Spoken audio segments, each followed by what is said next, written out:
Um, yeah, yeah. We we just have to record it. Okay. So let me just share my screen because it's supposed to be for an hour and 30 minutes. And, please confirm if you can see my screen from your end. Yes, yes. Yes. So, like I said, tonight we'll be talking about money mistakes we've made and we make in our 20s, 30s, and 40s, depending on your age bracket. In our community, I know we have people in their 50s, I know in their 60s. At least personally, I know I know Madam Tino, and she's in her late 50s. However, from the data we have, we know that the majority of the members in S&P Finance Club are in their 20s and 30s and 40s. So we thought it wise to capture this bracket and talk about the mistakes we've made in the past, the mistakes we're making depending on your age at the moment, and the mistakes you're likely to make in the future. And it's not all encompassing, it's not absolute. I mean, the way tonight's conversation would go doesn't necessarily mean if you're in your 40s and you didn't make any mistakes that you would find that are common for people in the 20s. It doesn't mean you're going to likely make the same mistakes in your 40s. It's just to help us understand what is like, and to give to this topic a catchphrase that will be a bit captivating. So, um, money mistakes are like compound interest. I like to say that all the time, just like everything else. And what this means typically is the more mistakes you make, especially if you start making mistakes earlier, the more the cost of those mistakes compound over time. And again, especially if you don't fix them. If you are if you are someone who is very okay and very happy to indulge in get rich quick schemes, and you keep on doing these things over and over again from your 20s down to your 30s and likely in your 40s, time is going. Time is going. And if you're a Nigerian, which I believe that's the case for most of us, the lifespan should be, I think, from 0 to 60. So that means if you're in your 40s, you have just 20 years based on the numbers left to live, to make meaning out of your life financially. So the earlier we correct these, the better for all of us. Like I said, it's going to be a very interactive, or I want it to be a very interactive session.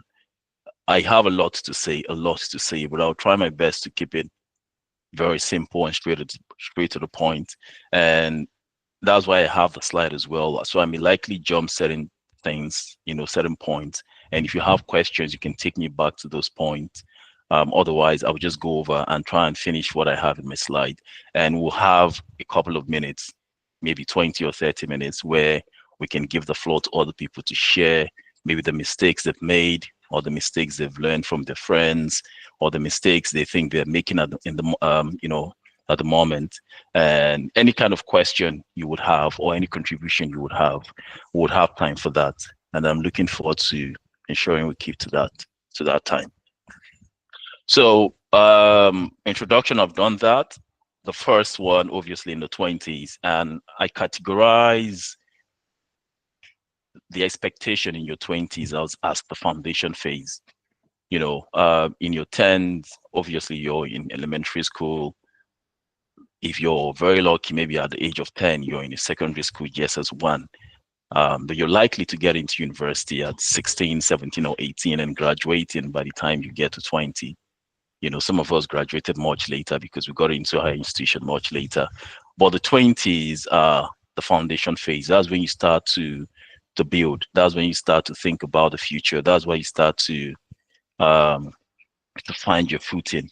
And just like buildings, if you don't have a very strong foundation, then obviously everything is going to be faulty. Then the 30s, I like to call it the pressure phase. Um, I'm not up to 40 yet, but I'm almost there. I'm not that old anyway, but I know the pressure I'm facing. I know the pressure I've faced the last couple of years, and I know the pressure some of my friends, they're in their 30s, early, mid, and late 30s are facing and what the implications have been for their life so far. So there are a couple of mistakes I've made and I've learned, secondhand from some of my friends. We'll be talking about all of them today. The other one, the consequence phase. I thought about consequence because by the time you get 40, when they say a fool at 40 is a fool forever, and you've been unable to even trace back to some of those mistakes you've made or start working on those mistakes to correct them. That's when you begin to see most of the consequences of what you've done or you failed to do in your 20s and your 30s. And 40 is a very important phase of our lives. Like I said, I'm not 40 yet, but I have friends across almost all age brackets. So I've learned from them secondhand, and I know what it's like to make those mistakes at that age. Then the fixes, we'll talk about how we'll fix some of these mistakes we've made in the past and how we can avoid to make them in the future. If you're lucky to be in your 20s, then at least you have 2 decades to not make some of these mistakes we'll be talking about here. There's also a probability you must have made all of them in your 20s if you started life very early. Then we'll get to the point where we'll do the Q&A, ask questions, make contributions. So I have 8 of them. In the foundation phase, the common mistakes that I think most of us have made.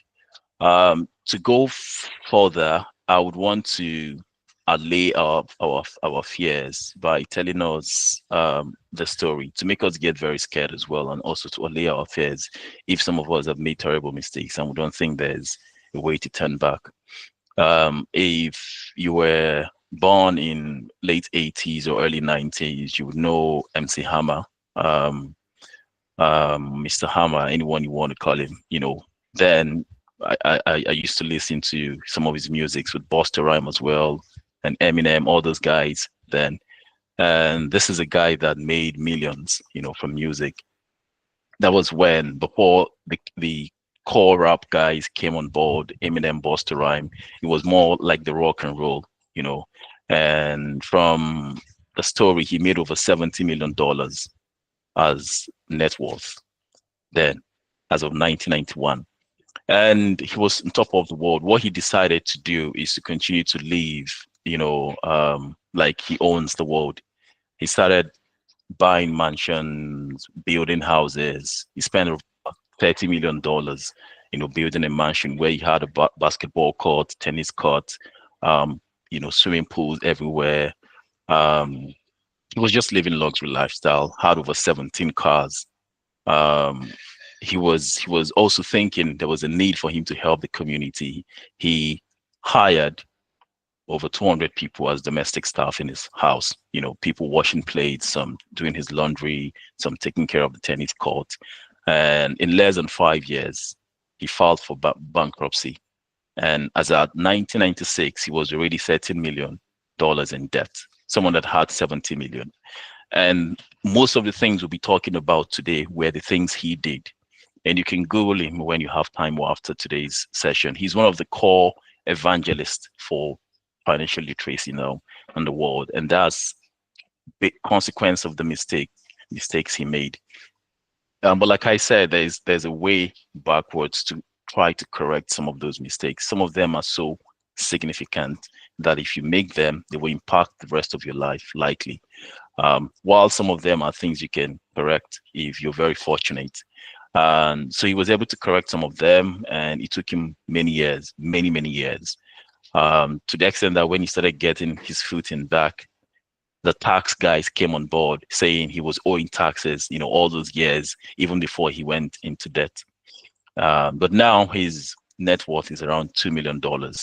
But it's just a good example of how you think you've made so much money, $70 million, and you're living a lifestyle that is likely to be for people that are, billions of dollars in net worth.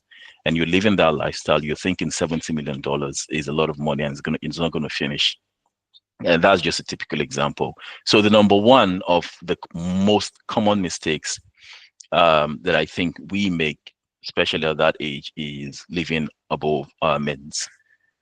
most of us as at then might not even get a job, have a job to do. Most of us are depending on our families, parents. A few of us might get something doing, but you're making some money and you're not living below your means.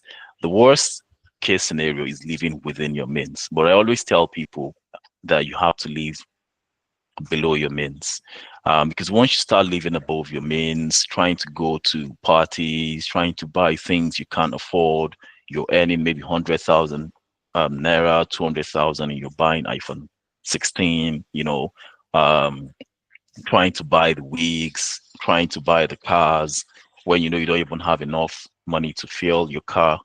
So that lifestyle is very detrimental, and it's not something I would encourage anyone in your 20s to do. And it's very common. Like I said, this is not specific to only those in their 20s. I've seen people in their 30s still living this kind of lifestyle in the 40s, even in the 50s. MC Hammer was, I think, in his 30s or 40s when he was doing his own mistakes, making his own mistakes. So this is one thing that we need to be aware of. And if you're still doing it now, the best thing you would want to do is to always live below your means. Below your means. If you can't afford something, there's a rule. Some people say if you can't afford something 10 times the amount, then don't go for it, don't buy it. If you can't afford a vacation, don't say you're buying experiences, which is one of the things I encourage people to do. But if you can't afford it, don't be doing those things. Okay. It's really not a good thing to do in your 20s. The other very important one that is very common is financial literacy. This is one of the things that inspired us to start building this community. Personally, I thought I was very financially literate, and but I wasn't. I thought I was, because if I was, I wouldn't be engaging in MMM. Although I went in, everybody that knows me personally knows that story, and it's one of the hardest things that happened to me. I went in with a couple of thousands of naira, and I built, you know, up to 10 million. I was very greedy. I was just almost every money I had, I was putting into MMM, and I lost everything. So I thought I knew much about money, but I didn't. Again, if you know so much about money, you would know that Ponzi schemes are not things you go into, for any reason. So I started to think about getting financial literacy for myself, and also thinking about other people that may be like me, that think they know how to invest in stocks, how to manage businesses. But these things are different from having core financial literacy, knowing the basics of where to put your money, what you put your money, when to put your money, how to do that, and the time to do that. So if you're in your 20s or in your 30s and your 40s, the fact that you're here listening to me means you're taking this number two, very seriously. But if you're not here, or this is your first time, I'm encouraging you to take it more seriously and ensure you build as much literacy base as you can build. The other one is borrowing carelessly and irresponsibly. Debt is a bad thing. There's good debt, there's bad debt, but for me, except I'm running businesses where, just like the Dangotes, they do, they go to the stock market to raise capital, or they raise capital through that. I think, excuse me, I think I have a few people who would want to join. Let me just try and accept them. Oh, don't worry, I'm handling that. Oh, But you're the doing that. slides are not. Yes, yes, I'm waiting them. Okay. But the slides are not waiting. And what, I didn't get that, Chika. The slides, Are not oh, what? they've not been moving. You're just talking on words. Don't worry. They've not been moving. What about now? Yeah, it has moved. Sorry. Okay. Yeah. So I'm on the third one. I'm talking about debt, borrowing. I have a friend that that was last month in July, and he came to me and he was asking me how much I know about loans in banks, and I'm asking why. He said because I don't know if it was his own story or his friend's story, and he was disguising. that his friend went to GT Bank and borrowed about 2.5 million.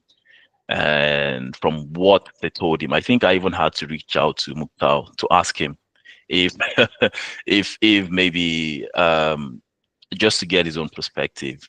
But what this guy did was going to collect loan to do nonsense.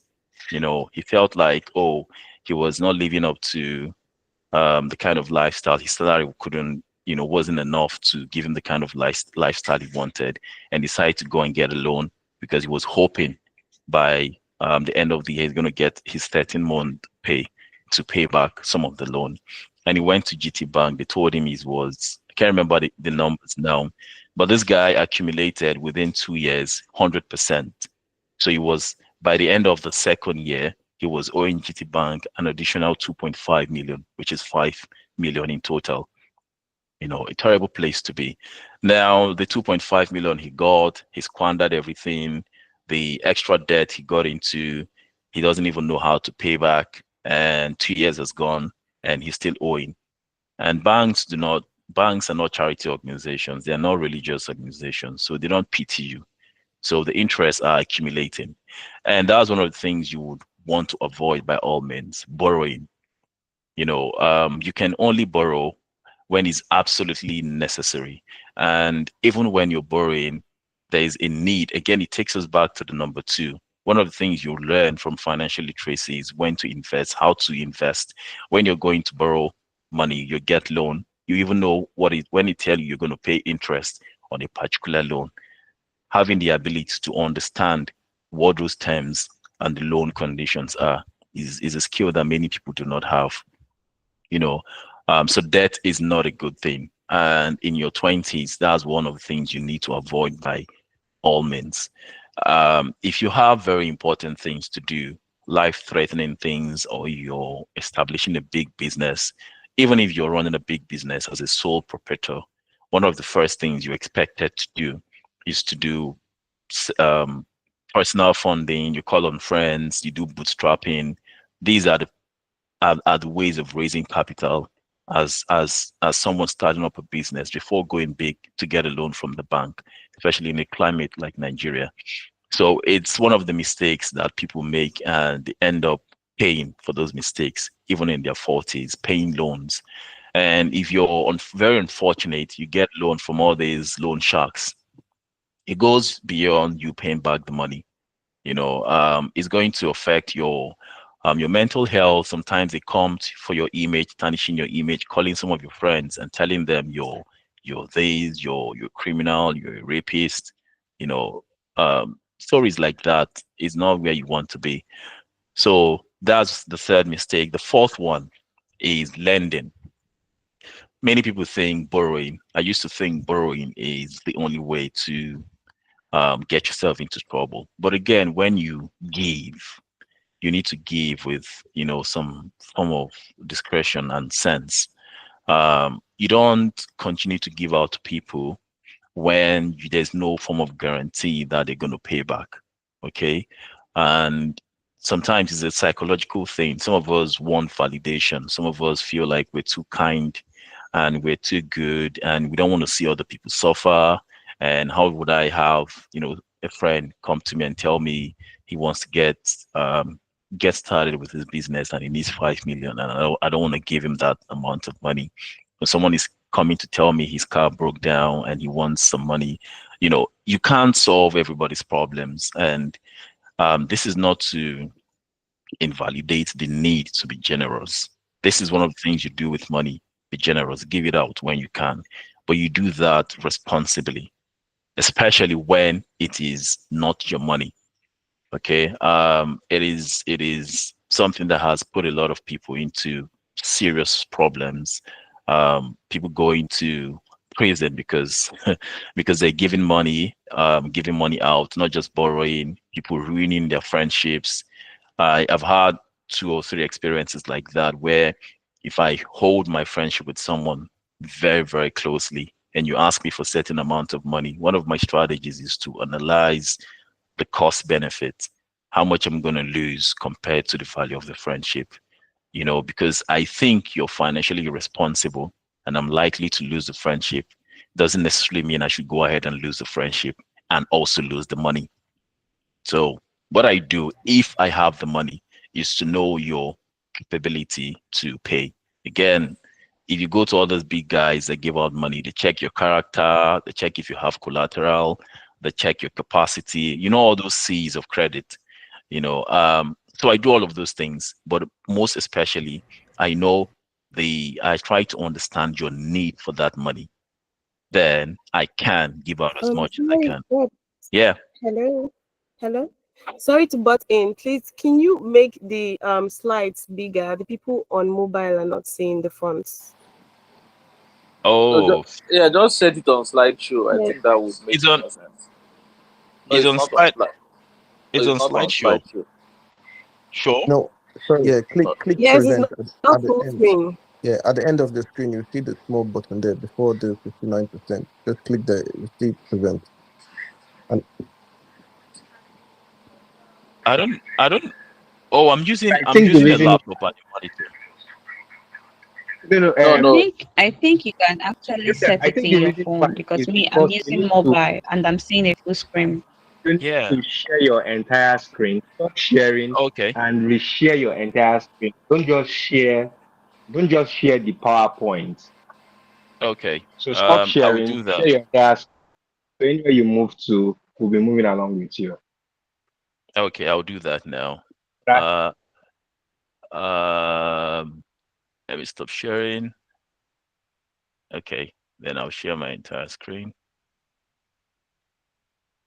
So that means you'll be seeing all my assets where I saved my money. You'll be seeing everything on my screen. That will learn very well. Okay. We're moving Uh, on before in this line. what about now? Exactly. So now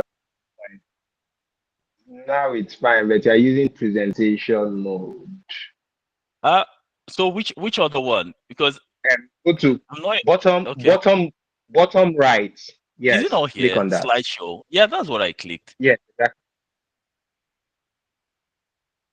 How this would Okay, I what will using? What this happen? would I? What will happen? I would just have to remove the monitor because I was typing, so I use my laptop and the monitor to make my screen bigger. So I will take out the monitor now and reshare. I apologize for this, please.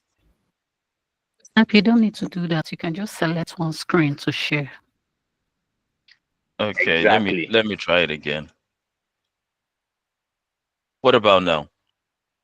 Very It's okay better now. now. It's Thank better you. now. Yeah. Yes. Okay. Yeah, I think it's because of my monitor. So like I was on the number 4 about lending carelessly. I'm just trying to give everybody my own tactics, and if I'm your friend, I expect that as well. You give out money with sense, and you do that very, very reasonably, because if you end up losing the friendship because I'm unable to pay back the debt, the money I've collected from you, and you end up losing the money, it's not a good place to be.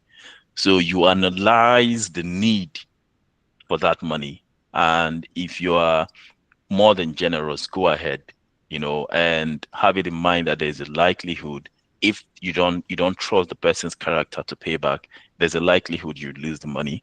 Then if you're very forgiving, you still go ahead with the friendship. But most often than not, people lose the money and lose the friendship.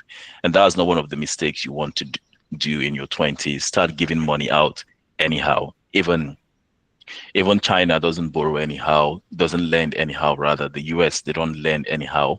Dangote doesn't lend. In fact, he collects than lending. So that's one of the mistakes you would want to avoid in your 20s. The other one is, this is personal to me. Again, one of the things I wasn't very fortunate to do is to start early. Sometimes I just go back in time and I wish I started in my university as early as maybe 16 or 17 or even 18. And some of the things that I know now, quarter of the things that I know now, I knew them back then. Some of the career development opportunities I'm taking up now, I wish I had the initiative or the capacity to take them up then. Some of the professional qualifications that I'm doing now, I wish I had done them in my 20s. I would have been like times two ahead of where I am now. So I would genuinely say that in your 20s, and again, it's not just in your 20s, whether in your 30s, in your 40s, there's no end to this, but in your 20s is where you maximize more opportunities if you start investing in yourself, in your personal development, professional development. If you have if you're just fresh out of school, or even if you're fresh into your career, and look for conferences to go, look for very relevant, globally recognized certifications and go for, and try connect with people, try build your experience, learn as much as you can, build skills. These things are very, very important. You read much about finance. Some people have never read any financial book in their life. I think that was 20 before or shortly after the 2023 elections. CBN released a stat that only 33% of Nigerians are financially literate. And many people do not even know what it is to save. Some don't even know what it is to get a loan. Some don't even understand what money is. They don't even know what inflation is. So please start as much as possible to start reading.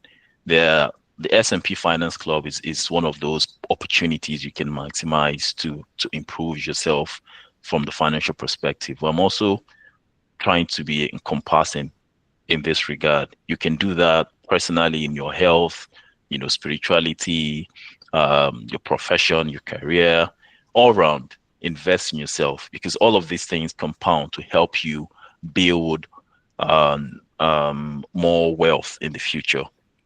The other one is not setting priorities. Again, this is one of those ones that are very, very self-explanatory.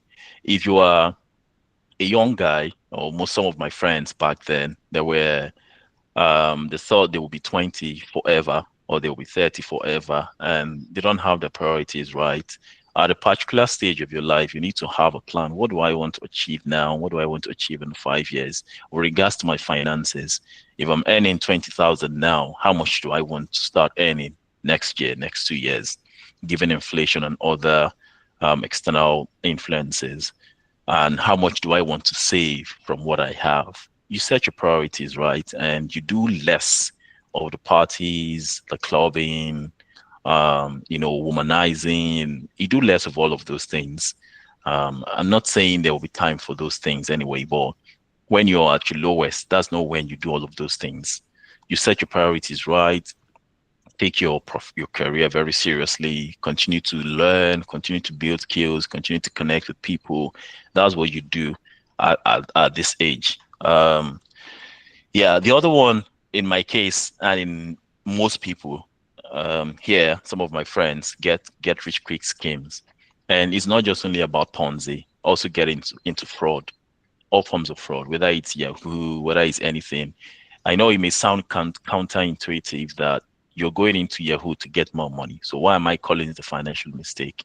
It's a financial mistake because you're stealing, and theft is not a good way to build wealth. You know, theft, stolen money is not very sustainable. And besides that, what if you're caught in the process of stealing and you're jailed, you're put into prison? That cuts almost a third of your life in terms of you spending those years in jail and coming out and trying to rebuild. It takes a lot of work to get out of that if you're caught. But either way, doing any form of get rich quick schemes, getting involved is one of the riskiest things you would do in your 20s. Avoid by all means. Avoid by all means. You wouldn't want to be there, what I experienced during my time. Then the other one that I have subtly mentioned is a lack of quality, financially responsible friends. It's very important to build social capital. I have friends that just call me out of the blues and they ask me questions, random questions about finance. I have enormous joy when I respond to some of those questions because, I think about it. I'm like, oh, I have people in my circle that are very interested and genuinely working towards making their lives better financially. at least tomorrow, if I'm talking about stocks, I'm not going to be talking to people that are completely unaware, or if there are opportunities that we need to build together, if we're looking forward to building a company together, starting a company, or if I'm at my lowest, I need to have people I can call. I can call Mukhtar to say, "What do you think, man? I'm off now. What do you advise me to do? I want to get back on track." And you have people you can reach out to that would help you to get back on track. And if you're on track already, friends accelerate your progress. So if you are in your 20s and you look around your friends, your circle, and I'm not saying you should do away with them, but you can keep the friends you have, but start making new ones. Start making new friends, like friends that you have like minds with. You're thinking about money, they're also thinking about money. You're thinking about building your future, they're thinking about building their future.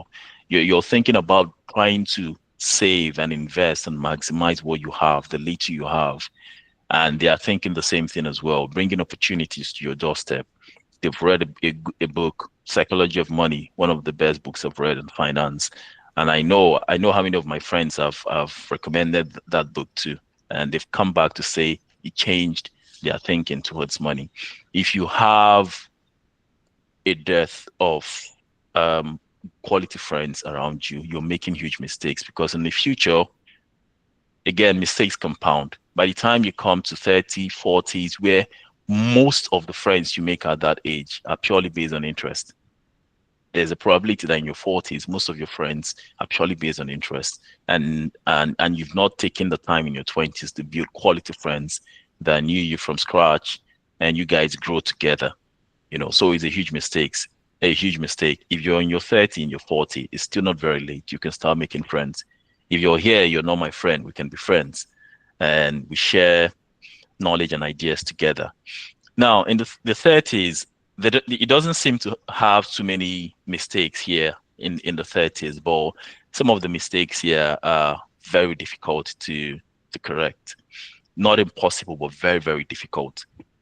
And like I said, tonight is having very honest conversations and very personal conversations. So, to number one, I think in your 30s, if you are someone that is thinking towards getting married, or you're thinking maybe not necessarily being culturally, religiously, or legally married, but thinking towards having a partner, and you want to spend a couple of years together, think about how all of the things you two will be doing together ties back to finances.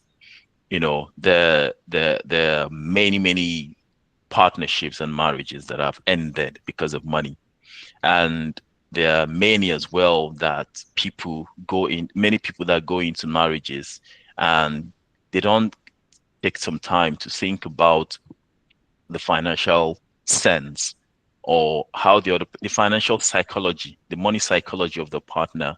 If you're getting married to someone, to your spouse, your wife or your husband, and your husband is into gambling, all he knows is go to work. You're even fortunate if he's working. Some guys are very lazy now, but he goes to work, and more than 20 or 30% of his money he's moving it to betting. I love Manchester United, but imagine you have a husband that was betting the Manchester United will win some of their matches last season. It's ruins. Or you have a wife, and all she's thinking about is buying wigs, trying to be like her friends that got married to rich husbands, or trying, I want to live in this neighborhood, I want to buy this apartment, I want to buy these things, I want to buy the Gucci. That's not a place you'd want to be, when you're trying to do life forever with people or with someone. And like I said, some of these mistakes are very difficult to correct, because if you make the mistake once, trying to just like going back to do your university, your 4 years degree, once you've passed that university, is on record that you've passed it the first time. You can go back, but the experience is not as it's going to be if it's the first time. So if you're yet to do that, take your time and make sure that the financial part of the values you're bringing to the table with your partner, they align. It aligns. The financial part aligns. How they think, what they are willing to do with money, When you guys are very low financially, what's the behavior? How do they react? Are they very resentful and miserable and aggressive and bitter when there's no money? You think about all of those things. Very, very important. Um, a corollary to that is spending unreasonably on weddings. It's it's common in the Black community. I've noticed that, and it's also common in Africa, to be specific. People go to collect, they get debt just to do the wedding, and they're not thinking about even the marriage, how much they would spend getting an apartment, settling into the marriage, taking care of each other, or thinking about the future when children start coming. They're thinking about doing luxury weddings that's going to last just for 6 hours maximum. And if they're more illiterate financially, they get more money to do more weddings. You do legally, you spend millions. You do traditional wedding, you spend money. You do religious wedding, church wedding, you spend more money. If you have it, some people would say if you have it, you spend it. It's fine. But that's not always my own orientation, because even if I have all the money in the world, there are certain things that I don't put my money to. And I don't spend all the money I have because I think I have it, just like in MC Hammer or Mr. Hammer's case. So if you're yet to get married or to do your wedding, please, if you want to come to me to help you do your budget, I will help you do your budget, because I feel sad seeing people spend fortunes on weddings that is just for a day, and they go into marriage and they're struggling. If you are if you went to UNN and you did SCG together, there are at least one or two guys during my set that, if you know them, that I wouldn't want to call names, that did luxury weddings, and a couple of months later, you see people asking for money, that their wives are in the hospital and their wife is pregnant, and they're looking for money to help, pay hospital bills, and you spend millions on wedding. It doesn't just make sense. So this is one of the things you want to avoid by all means. Again, the other very um, honest part I would want to talk about is children.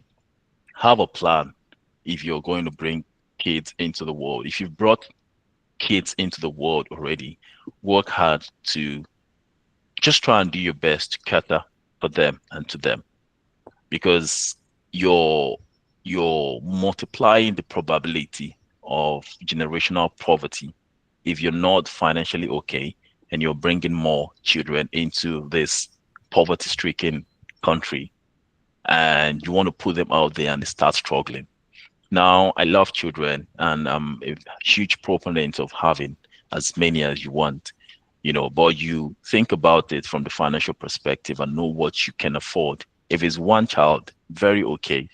If it's two, very fine. But if you don't have the wherewithal, you don't have the resources, you're birthing kids and bringing them into the world. It's really not fair on them and not fair on yourself as well.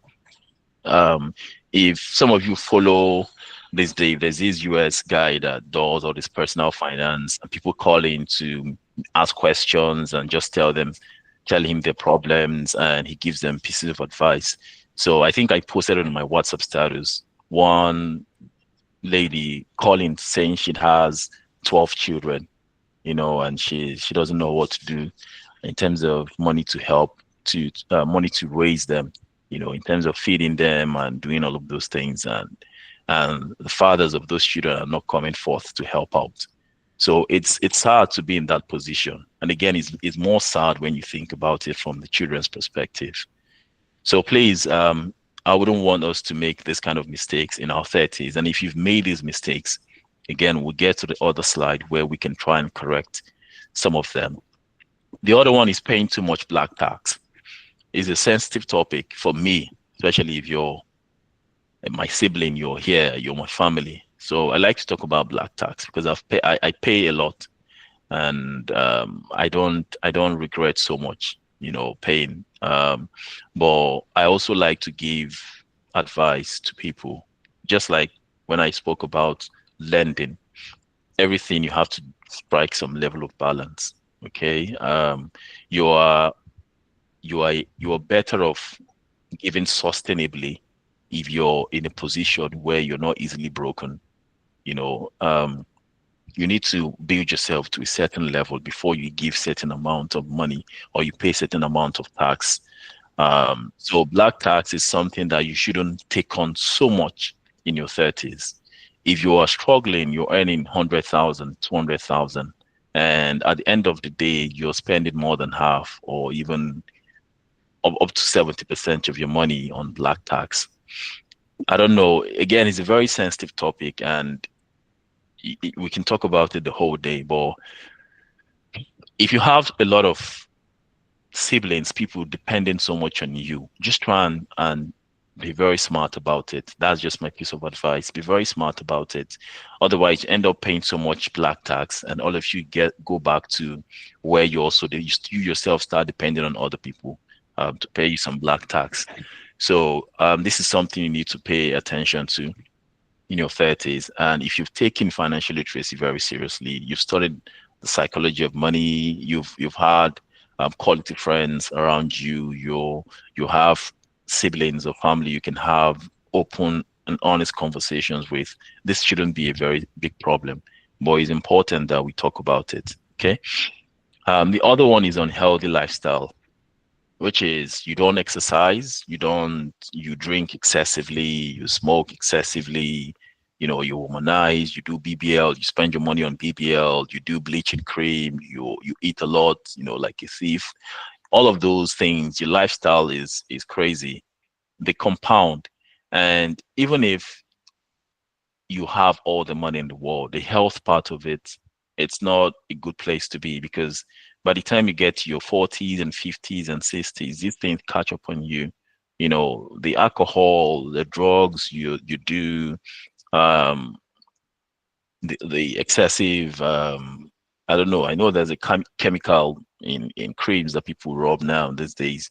All of these things come up to catch up with you, your liver, your kidney, and you end up being in terrible condition health wise.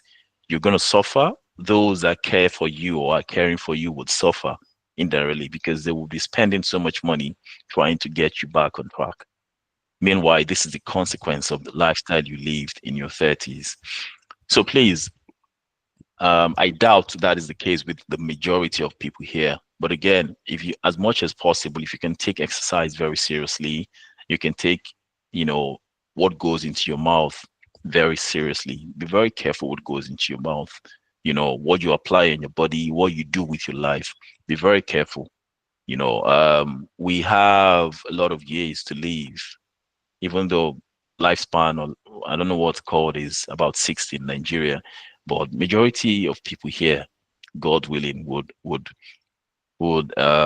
exceed that number of years. So why spend just few years now putting yourself in a condition where you would not be good enough to enjoy the other years you have in the future? So this is one of the mistakes I would want us to avoid, please, if you're in your 30s. The other one is playing with your legitimate source of income. Um, Again, personal. So I did this at some point. I wasn't very serious because I thought I had, a lot of options, or I thought I wanted something more. And what I had at that point, I didn't take it very seriously. And I lost it.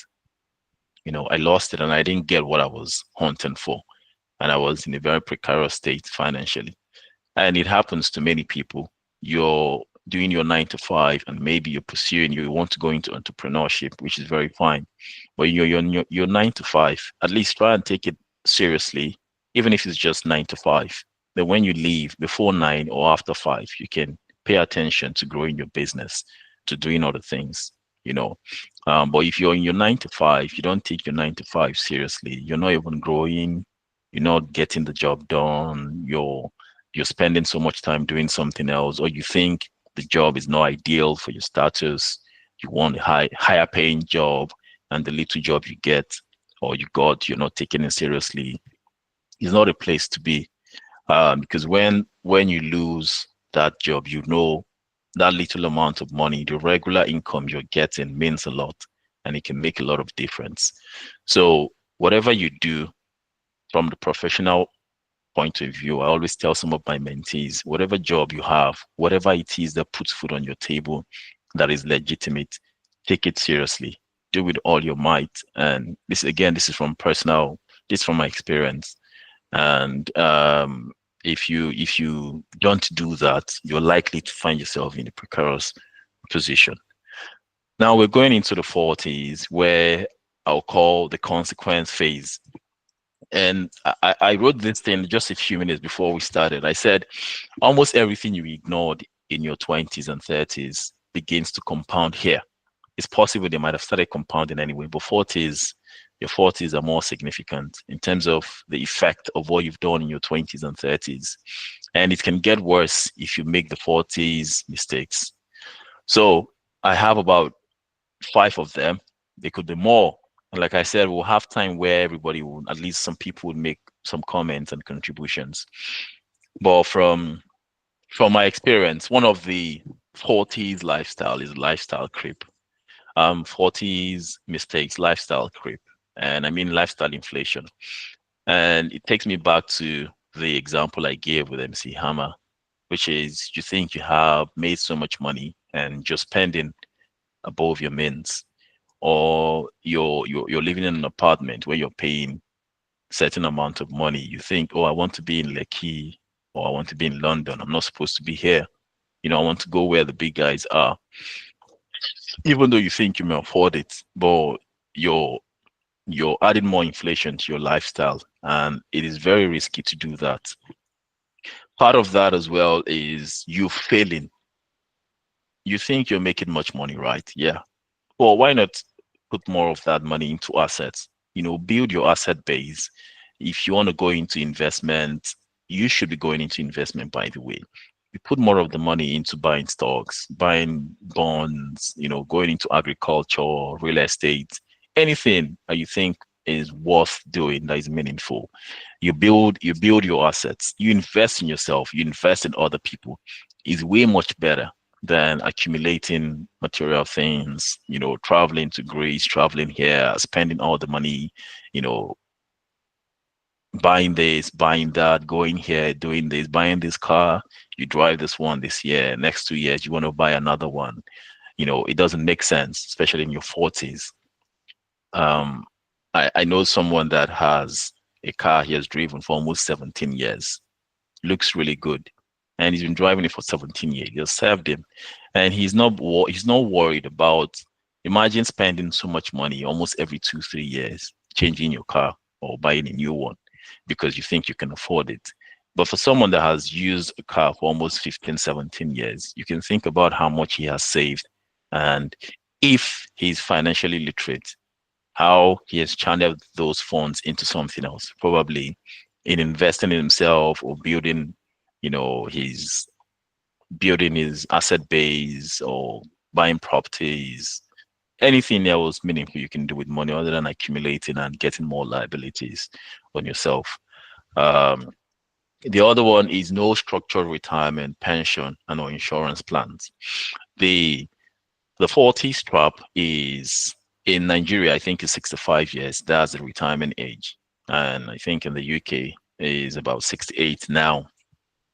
You're in your 40s and you're not thinking about pension, or you're one of these people that think that having pension is leaving your money with the government, or you're scared, just like our fathers and mothers that served for 35 years, some of them, and they're not being paid their pension. And because of that, you're not building for the future. You don't have pension, you're not preserving, you're not thinking about the future. Is not a good thing to do in your 40s. Why is very particular for those in the 40s is you have fewer years to compound. You have fewer years to build so much money. Depending on the kind of pension plan you want to go into, if it's um defined benefit plan or defined contribution plan, anyone you want to go into, depending, you're supposed to start early to accumulate more in the pension pool so that when you retire, you start earning more. Well, at least even in your 40s, you've not started. Is it a 10-year pension that you want to live on for the rest of your life after you retire? Again, this is for the average individual. If you're from a very wealthy home, you may have no need for pension, even though it's financially responsible to do that. If you are also entirely jobless, I wouldn't be telling you to go thinking so much about pension. It's survival first. However, is important. Similar thing with insurance. I I admit that I don't have insurance for some important things in my life, but at least I have, insurance for life. Certain things that would happen to me now, at least some level of insurance, it's there. And that's because even though I'm in my 30s, not even in my 60s, 70s, I'm thinking about death because it can happen anytime. And if it happens, what about those that care so much about me? What about some of the things that I think I've accumulated?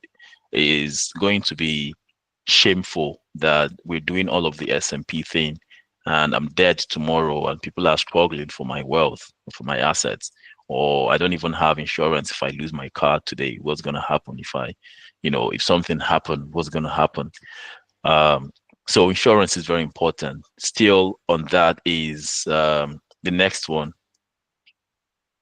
as an offshoot of the one of number two is having estate planning. Think about the future. Think about what's going to happen if you're no longer there. Your children, if you have children, if you don't have children, your parents. You know, um, I know that certain organizations, even if you don't have your will in place, if some banks as well, if you don't have a will in place, when you die and they confirm and validate that you're dead, the money goes to the beneficiary, your wife or your husband and the children. But sometimes that's not the case. The money stays in the bank, is devaluing, inflation is eating it up. Or worst case scenario, which we've heard some of those stories, you don't even get it out because the bank must have taken it. Meanwhile, when you're alive, your parent, sibling, wife, child, nobody knows anything you own, knows about anything you own. Even if you don't want them to own, at least have some legal things in place where if you're gone, they can take some of those things. That's one of the very responsible things you would do when you get to your 40s. If you're alive to get to your 40s and you're thinking about the future. When people say they can die, if you tell people, why are you not investing? They will tell you, waiting I invest, make I live today. What if I die tomorrow? They give you that rebuttal against investing with what if I die tomorrow? But when you tell them about pension, about insurance, about writing their will, they don't think, what if I die tomorrow? You know? So we all know what we're doing. And one of the things I want us to take seriously in what we do in our 30s and 40s is to think about a future that we can go anytime. And even if we don't go anytime, we live up to 100 is one of the most responsible things you need to do. Plan your estate, who owns what, who takes what, whether you have it or not, start thinking about it. If you're dead tomorrow, what happens to the money you have in your bank, your 5,000? Who takes it? Is it a bank? Does your partner know anything about what you own, your assets? These are very important and open, quiet conversations you need to have. The other one is investing in risky assets or businesses. Again, one of my friends, early 2023, when we're thinking, we're very optimistic that the economy would boom and the election would go um, to the elections would go well and the economy would continue to boom. He went, like I said, when I was talking about taking the job seriously, he resigned. He had money inheritance of about 30 something million or so, plus the money about 4 million he has saved from work. And he said he's done with 9 to 5. I want to invest. He was 39, is that then? And he went fully into business. Um, Unfortunately, it didn't work out. Now, in fact, I studied risk in my master's, and I love to take risks. But you get to a certain stage in life, you take very, very calculated risks. And I was somehow against that decision, but it wasn't my money, you know, and there was nothing much I can do other than just tell him, can you take some time and, understand the landscape, understand the business you're going into. But he felt like his passion was more important than, you know, reality. and he ended up losing everything. When I mean everything, and he struggled to get back to the 9 to 5 that he didn't like. He finally got back to 9 to 5 and started from scratch last year, 2024. So at this age is not where you take risks that are not very calculated. Risks are all about probabilities of event, going good or going bad, and even not taking risks are risks, themselves. But any risk you want to take, if you're going into business, if you're resigning from your job, if you're retiring, some people's ambition is to retire at 40, which is very fine.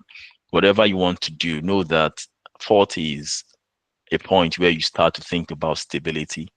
It's not a volatile age range where you're thinking like you're still a teenager in your 20s where you can make mistakes. Like I lost a lot of money in Ponzi, and I was able to find some time to bounce back. If you do that in your 40s, especially if you have family, you know, the stakes are now much higher, and the consequences, repercussions will be much higher now. So please, risks are very important. Take risks. Go for what you're passionate about, do what you love, but take it very, very do that very, very cautiously, especially if you're investing in businesses or assets that are highly risky. The other one is raising financially irresponsible kids. You've made all these mistakes. You've accumulated the knowledge, which is one of the upsides of making mistakes. You make mistakes, you learn from them, and you're much better off knowledge-wise, experience-wise, than someone who never made a mistake. Okay, so I'm in a much better position now to talk about the dangers of Ponzi scheme because it hurt me. And if there's anything like trauma, I still have that trauma till date. So when I see any form of red flags in terms of Ponzi, I just know. So it's going to be irresponsible and wicked of me to try to start raising my kids and I see them trying to do something like that, the mistake that I did, then I don't know. I don't know the kind of parent that I am. So if you have a child, this is the time where you need to start thinking how to make sure that they live right. They start early and start learning, start avoiding some of those mistakes you've made. Some mistakes they would make, which is fine. They also learn to teach their own children. But if there are certain things that you can teach them, how to start thinking about investing, thinking about having emergency funds if things go south. Now for you don't have investment, which is fine. You have at least 3 months of your salary where you're out of work and you can survive on. Start telling them about credit. If you're in the Western world, that's what they learn easily, how to go and collecting credit and be accumulating debt. Teach them all of those things. Teach them, delayed gratification. Teach them contentment. Teach them all of those things. Very, very important. But if you think it's not an important thing to do as a parent, is one of the biggest mistakes you would make because you end up having kids that are too entitled to the supposed wealth you've built. And I spoke about leaving your estate, keeping your estate intact or writing your will. So imagine having irresponsible kids or financially responsible kids to be specific, and you're leaving your wealth to these people. It doesn't make sense. Okay. I think that was last year. Warren Buffett already started, I think he wrote his will. Chika shared that in our group. I can't remember now, but I know I read it at some point. So that's where you want to be. Be a life where you can even trust your children to hand things over to them, even while you're alive. Like I own all of this, take charge. If you've not done that, then it's not a good thing. Now, if you are also not in a position where you have kids, you have younger ones, you have mentees, people that look up to you, teach as much as you can and coach as many people as you can. Help them learn about money, help them find their own path. Many people are misguided. If you're in a position where you can leverage your experience, leverage your knowledge and expertise to teach these people, it's something that is worth doing. And you're not only going to reap the reward in the future, but God would bless you. Um, I've been talking. I wanted it to be very interactive, but we're getting to that stage. So the fix is we've made all these mistakes. That's the Um, so, yeah. sorry, but we have a few minutes more for the explanation part before moving to the Okay. conversation. Yeah. So I'll just rush it. So the fix is this, you can't fix certain things. Like I wrote here, regardless of your age and how much money mistakes you've made, today is the youngest you will ever be to take control of your finances. So I'm a strong proponent that some regrets are just in the past, mistakes are in the past. You can always improve and make amends. Okay, you can improve, you can correct some of those things and fix some of those things. Due to time, I know when I was talking about the mistakes, I was indirectly giving some of the solutions as well. So I just have a list of some of the fixes, things I think are worth doing to correct the mistakes we've made in the past. The first one is, like I said, mistakes compound, so do efforts. So start making the efforts now to correct some of those mistakes. Start investing in yourself. Start doing the right thing. If you don't have any investment at all, start investing in yourself. Start investing in assets. Start investing in other people. You know, if you have debt, start thinking about paying your debt, because debt is like being in prison, financial prison. If you collected so much credit, start thinking about cutting down on all of those things. If you if you don't have any emergency funds, start thinking about building. If you live luxury lifestyle, start thinking about all of those things. Very important. The other one, like I said, financial literacy is paramount. Learn everything about money. Everything, everything. Inflation, debt, investing, collecting loan, everything you can learn about money. You can't finish everything before you die, but you can learn as much as you can within a year. That's one of the interesting thing about finance, personal finance, if you take it very seriously. Start building healthy financial habits. This starts with the way you think about things. Are you thinking that you die tomorrow, so you finish everything you have today, you consume everything today? Or you're thinking about tomorrow, you're likely going to be alive, so you think responsibly about how to ensure that tomorrow is secure for you and your friends and family. So find a legitimate job that puts food on your table and take it seriously. In your 30s, take your career seriously and start building wealth. See marriage and family as an economic and financial decision. This doesn't mean that if there's no money, you shouldn't get married. That's not my intention. I mean, but have financial values that align. So if you're very big on some kind of mindset about money, then try and share that with your supposed partner, your future partner, to be sure you guys are together, are on the same page before you embark on that forever journey. Then health is wealth. Try to stay alive and live responsibly. Build social capital. And what I mean by social capital is try and make as much quality friends as you can, colleagues as well.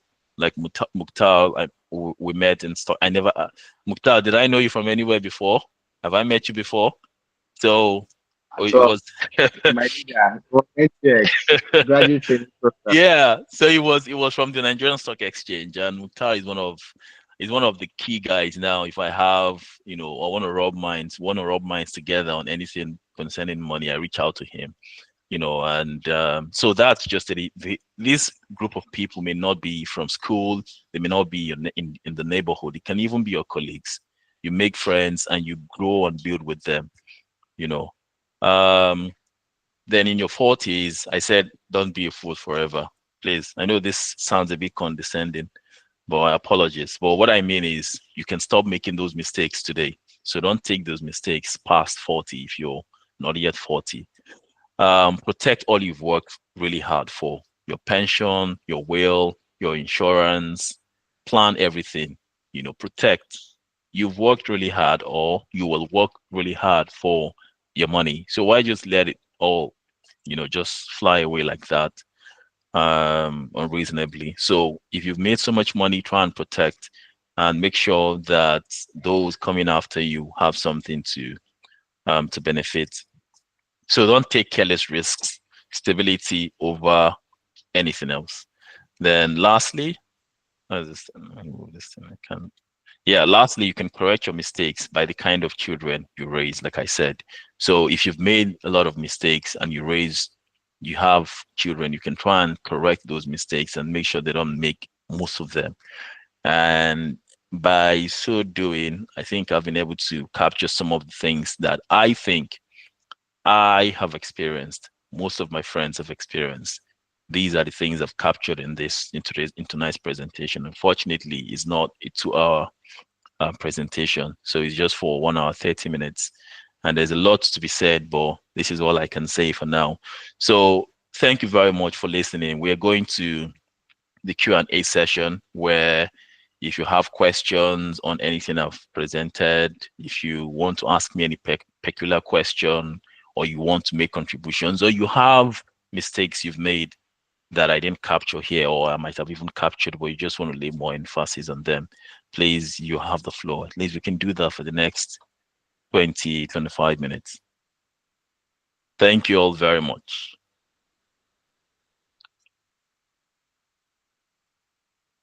I don't know if anybody is, let me just go where I can see.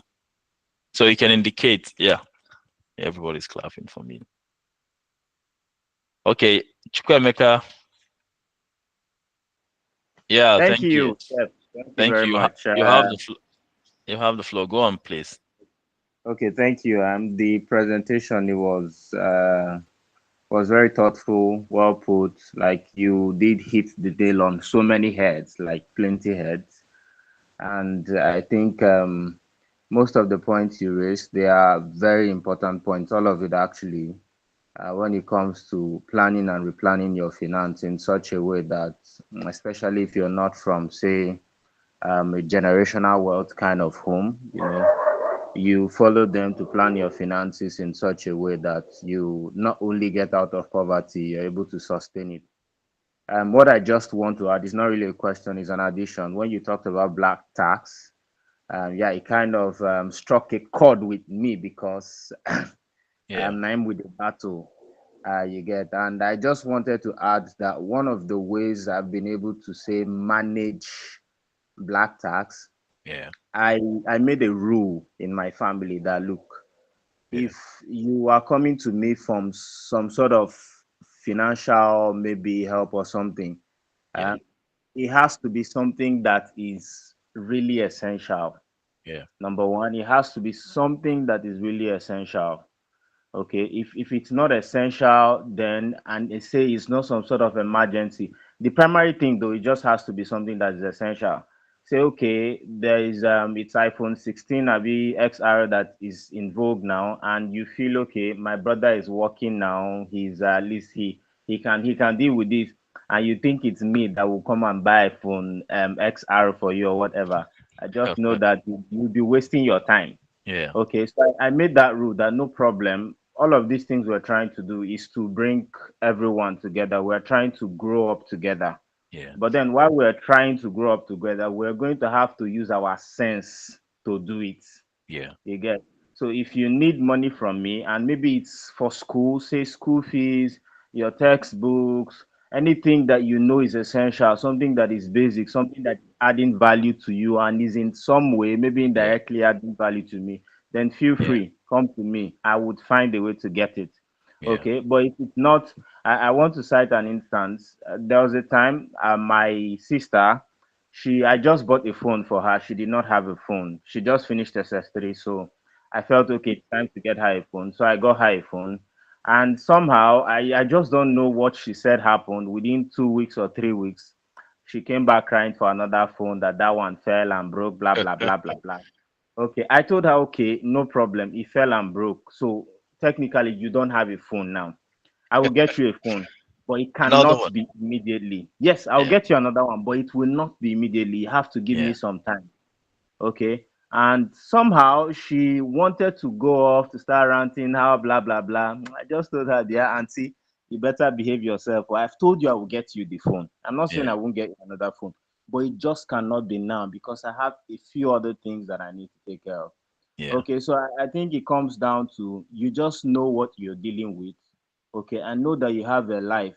Because one thing somebody told me from the get-go is whether you like it or not, trouble no they finish, be family Yeah. problem no they finish. Yes. If say tomorrow you are not able to make something of yourself because you're trying to, take care of black tax, Yeah. eh, it's the same people, sadly, it's the same people who you've been trying to take care of. They're the ones that will say, look at that one.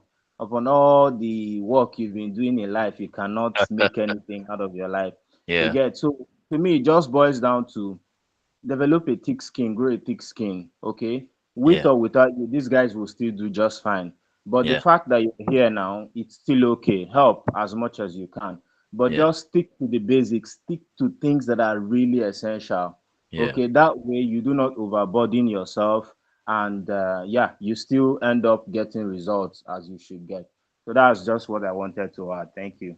Yeah. Thank you very much, Emeka. Thank you. I would have added more to what you've said, but again, there's we don't have much time, and I can see other people's hands up. So from the queue here, go. I think the next is Ginika. Then after Ginika is Miracle, then King David. So Ginika, you have the floor. Thank you very much, Emeka, for that contribution. Hi, hi, everyone. Yeah. Hi, Joseph. Hi, brother. Um, yeah, so this has been a really nice session for me. Um, of course, I've heard a few of the stories you gave already, but it's always nice to have a refresher. Um, and I think this was really good. I'm quite impressed with the turnout. Um, it was just sounding to me like a radio. So I think this was really good, and I was even having ideas. In terms of money mistakes, maybe just to share just one story, which is that I got caught by Rackstelly. I got caught by Rackstelly. Um, and I knew it was Ponzi, by the way. So it's a different thing when you didn't know it was Ponzi. I knew it was Ponzi. And in fact, this is when I would say to an extent I was a bit financially literate. I knew I had very good savings culture. I understood investments. I was actually invested in the stock market, Yeah. and all. Then of course, Rocksteady came around. A few people came to ask me, "Hey, what's up? What do you think about this?" I was like, "Nah, this is Ponzi, you know." So it's very easy to spot stuff like that. I didn't do MMM back then, Yeah. unlike you, guy that like you, but I didn't do MMM. So um, I got there, right. 1 month, 2 months, I said this is, I wasn't even interested. But now the thing is, the people around me, I think maybe this boils down to what you said. Yeah. Um, having network of friends of like financial mind is very important. Yeah. If you are the only one in your friends group that has you know, a positive, your financial north star is quite good and positive, it might be a problem. Yeah. So I was at this point, I was one advising guys, oh, this is Ponzi. I didn't even think about it. Yeah. All of a sudden, first month, second month, third month, fourth month, it was like, bro, hey, I wasn't even thinking about this. But when you have these guys within you, so what I did was, as usual, I was actually able to predict when MMM would crash in Nigeria, and I've been able to do that for a few Ponzi schemes. I basically look at the hype around it. You know how Ponzi is. Ponzi Yeah. is um, you know, robbing Peter to pay Paul, basically. So the Yeah. problem is who is going to pay Paul, right? But if you are Peter, to an extent, you are fine. And if you are Peter and you get out. So I did my calculations. I was like, okay, fine. How many months? I figured there was 1 month more. Yeah. right? I figured there was 1 month more for Rockstar in Nigeria before it crashes, and I was like, guys, I think there's just 1 month more. Yeah. But now, Devil had his own plans. So As always. I went in, and if you know me, right, I like to I calculate my stuff. Okay, what am I getting out of this? And I actually went in with a good chunk of money. Let me put it that way, with a good chunk of money, a really good chunk of money, if I must add. Especially, when you consider that time, the maybe the dollar rate and every Yeah. other thing. I went in with a really good chunk of money because my thinking was I was only going to do this for a month. I would just go in, get out, and all. And Yeah. I went in Yeah. against my better judgment. I knew what Ponzi. I Yeah. knew it wasn't. I knew this is not a case of I didn't know or I was get quick rich. It wasn't. It was just about. I don't even know. Sometimes I think back and I'm wondering why did I do this. Yeah. But yeah, on the 17th day, on the 17th day it happened.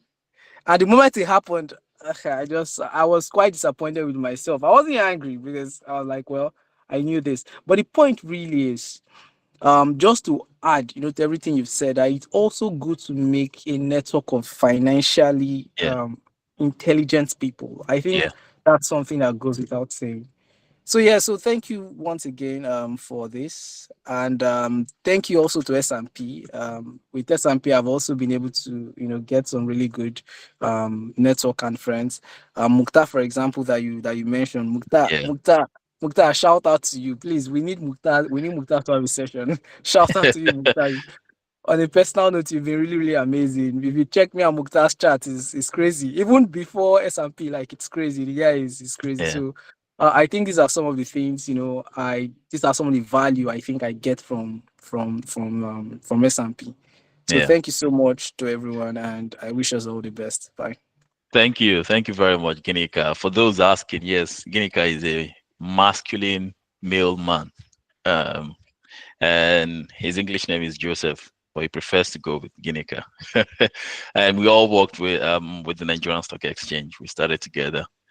So thank you very much for your input. Again, all of what you've said with Emeka as well. I feel like going over again and sharing more stories, but we don't have much time. Well, thank you, Ginika. So the next on my list is Miracle. Please, you have the floor. Thank Thank you you. very much, and good evening, Seb. Good evening, everyone. Yeah, good Okay, evening. so I'm new to the S&P group.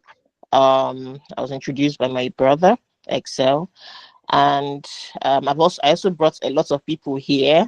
So I'm going to go straight to the point because there are so many people I believe that are here who haven't been following your financial mentorship before now, who may be lost with one or two financial advice. But I believe this is the right step in the right direction. So my question, fast forward, is I work in the private sector, and because when you were talking about making plans for your family, I'm almost 40. I'm not yet 40, but very very close to 40. So and most times with private sector you have to change jobs, and even if you were doing some pension contribution, you may lose track of that. So I was hoping that maybe you can give us tips or share insights on some kinds of investments plan for retirement or for long-term um retirement plan or something, apart from pension. In my own case, I resigned from my former job, and I think my pension stops. I've not been able to continue contributing, and I don't even understand, how, because I know, looking at my mom who put in 30 something years in government, I know how much she collects, so those kind of things are pathetic, and I just feel like, oh, so is there something more meaningful we can, or a meaningful investment for us, that we can have information about so that we can key in as soon as possible? I mean, for the sake of, for the long term, I don't know. I hope my question is well understood. Thank you. Yes, yes, it is. Thank you. Thank you very much. Again, due to time, because your question requires a lot of answers, but due to time, I'm just going to keep it as brief as possible. And this is also linked to the one I can see on the chat. So yes, even the pension, even the pension funds that you put your money, they also invest these monies in. So some invested in treasury bills, in government bonds, in the stock market. But on your own, if you start by, first of all, I always recommend you start by having the the capital. And how do you have the money to even invest is to spend less. If you're earning more, you spend less, you build emergency fund. If you have 10 million, you don't put all of your 10 million in the market or in any investment vehicle. You have money that you can fall back on if there are any emergencies. Then when you've done that as well, you build your emergency fund. You don't have debt, you pay off your debt. Um, then you can now start investing. In the long term, to be very specific to your question, there are many investment opportunities. Even the stock market is one. I like to mention the stock market because the idea or the notion that the stock market is very, very volatile is on average. There are companies or stocks that we call value stocks or value companies. And what this means is this stock in layman term are more stable and less volatile. So they may not give you 5%, 10% every year, but at least to a large extent they have going concern. Going concern mean the probability of them still be in existence in the foreseeable future. So you find some of the top companies, not to give any specific recommendation, but to give an example. Back in Nigeria, most of the banks, in quote, fall into that category. Dangote falls into that category. MTN falls into that category. Nestle falls into that category. A lot of them, almost about 10 companies fall into that category in Nigeria. Then globally, you have the Apple, you have the Google, you have a lot of big guys. Tesla is not one of them. It's a big company, but it's not one of them. It's very volatile. So you find one of those stocks, you put your money in there and just forget. Again, they are value stocks. They are not growth stocks that are very volatile, that you're thinking you come tomorrow and you're scared. Now, because they are volatile, they are value stocks, doesn't mean that if COVID happens again, it's not going to have any impact on them. But like COVID happened, financial crisis happened in 2028. All of those things happened. They rebounded. That's why we call them value stocks. So that's one. Then the other obvious one as well is to invest your money in long-term bonds. Now, even government has savings bond that they do for 3 years, 5 years, some 10 years. Some corporate bonds do for 5 years, 10 years. Now, I can't specifically go and say this is the company now that you do your corporate, you invest in the corporate bonds. But if those opportunities come up, take advantage of them. Nigeria as well, I think every quarter or every year, the Nigerian government, they come up with savings bonds opportunities with the DMO, Debt Management Office. You can do for 5 years, you can do for 10 years. And by the 10th year, you take your money and reinvest. Then if you have time as well, you can be doing treasury bills on an annual basis. This is back to the fact that you have your pension with the pension guys, but you have enough savings that you want to keep growing for the future. This is one of those things. These are one of those opportunities. These are some of the opportunities, rather. Then the other one for some people that business oriented, they can go into businesses. Some can go into real estate.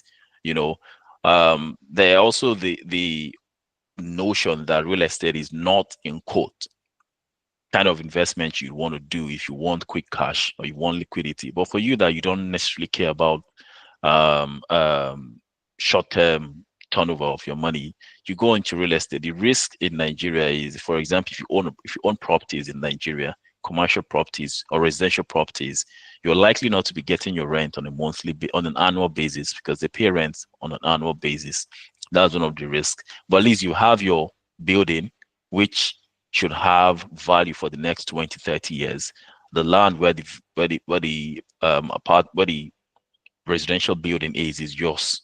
Obviously appreciates over the years, and you're also getting rental income. Then if you're good, for me, I'm thinking towards going into agriculture. I've not started delving into that, but I'm thinking towards going into agriculture by next year, like going big on that. So if you also like me, you can start exploring that.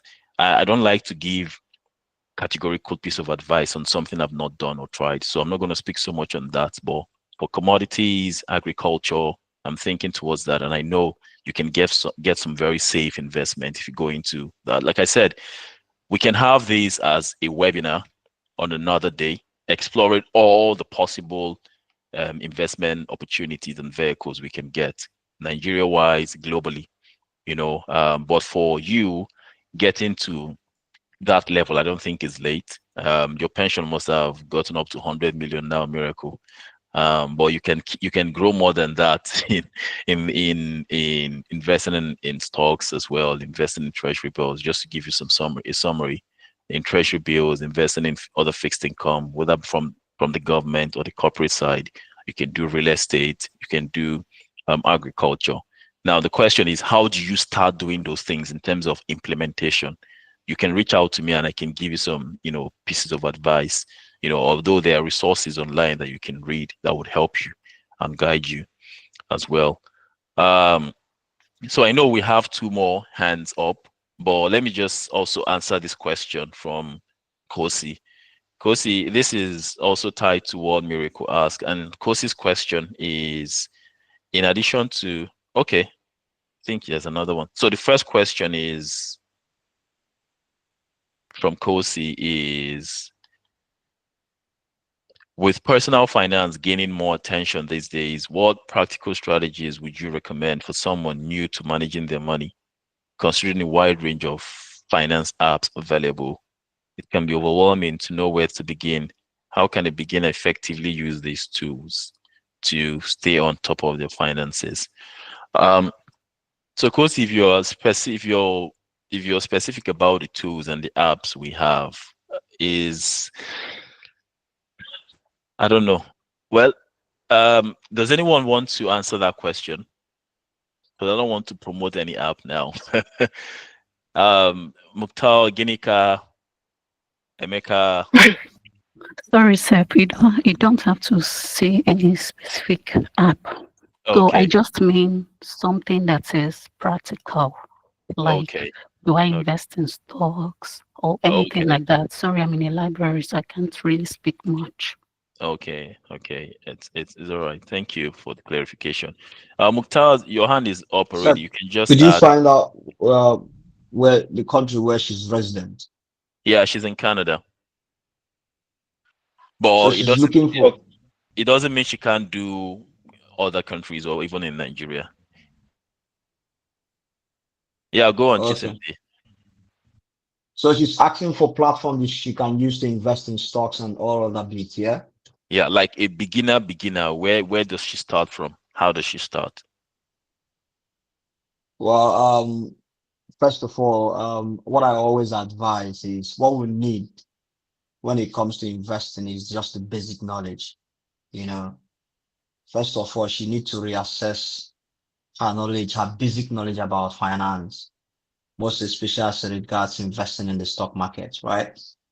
So once you understand the basic of investing in the stock market, like what the stock market is, where to buy, when to buy, and what to buy, and what have you, it's a good place to actually get started. So once you have that in hand, there are lots of apps. Some of the apps that we use now also have um, a, a section like a cost section where they guide you on how to invest in the stock market if you're a beginner.